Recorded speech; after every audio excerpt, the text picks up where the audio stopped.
Meet Alex and Jordan, early 30s, solid jobs, good savers, doing everything you're supposed to do. But lately, it feels like no matter how hard they work, everything just keeps getting more expensive. Groceries, gas, rent, even their dream of buying a house feels like it's slipping further away. That creeping frustration is inflation. But what actually is inflation? And why does it seem like some people get crushed by it while others come out ahead? Today we're breaking it down.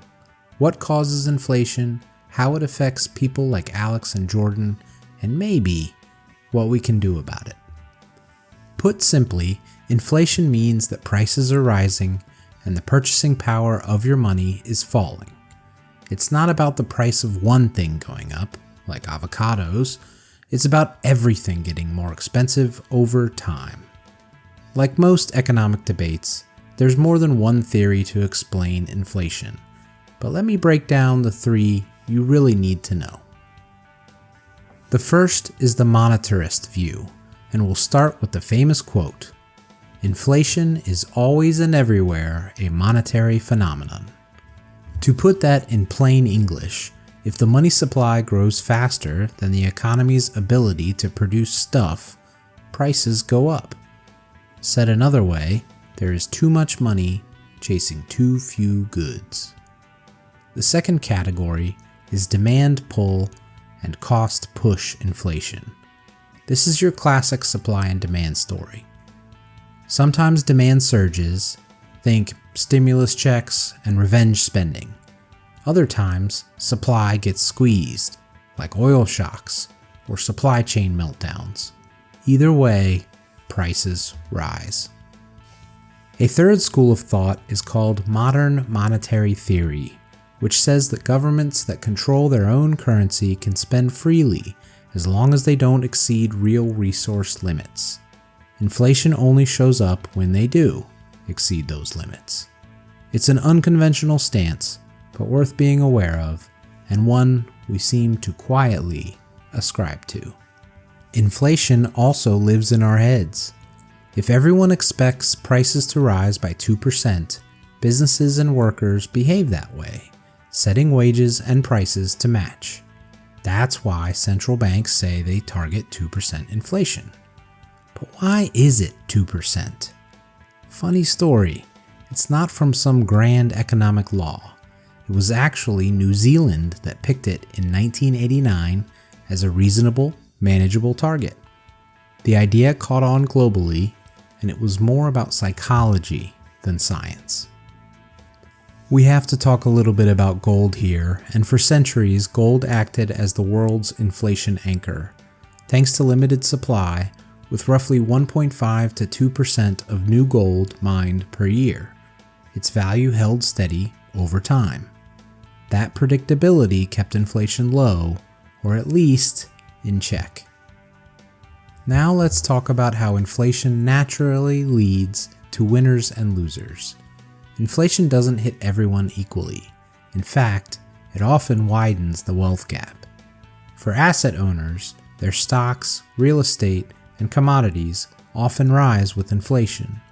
For renters, wage earners, and cash savers, since they don't have appreciating assets, their wealth and purchasing power shrinks. We've seen this story before, from Weimar Germany to Latin America to the 1970s in the United States. Inflation tends to punish the middle and working classes, and sometimes sparks political upheaval. Speaking of crises, when one breaks out, governments often pump money into the system. But who gets it first and who benefits the most?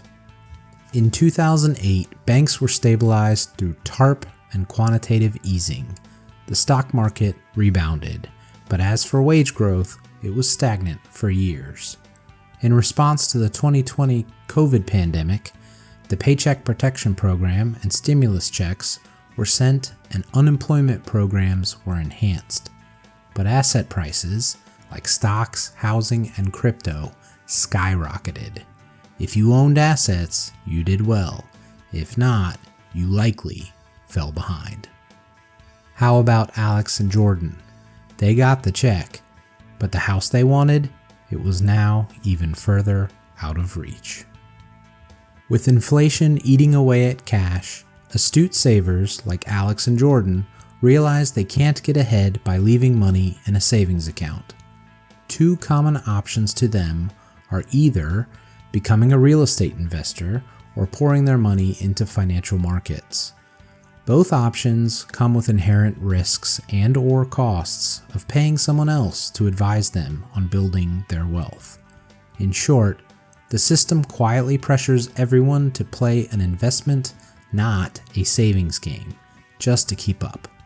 For people like Alex and Jordan, it's less about getting rich and more about not falling behind. Before wrapping up, let's talk about the flip side of inflation, which is, of course, deflation. Deflation isn't always bad. History provides ready examples where stable or gently falling prices supported real prosperity. For example, for most of the 19th century in the United States, prices fell and living standards rose. Moreover, during the gold standard era from 1870 to 1914, global trade and innovation flourished. For a balanced view on deflation, a suggested reading would be the book The Price of Tomorrow by Jeff Booth, where he discusses technological advancement naturally lowering prices. Fighting that natural force with money printing only distorts the economy and worsens inequality. Inflation shapes everything: your wages, savings, investments, and who gets ahead. It's not just about economics, it's about power, opportunity, and fairness. For Alex and Jordan, and for all of us, understanding inflation isn't just an economic curiosity, it's a survival skill. The question to ask yourself is, does it need to be?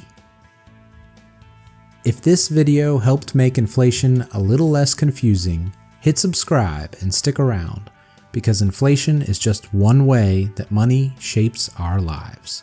We'll see you next time, and stay curious about money.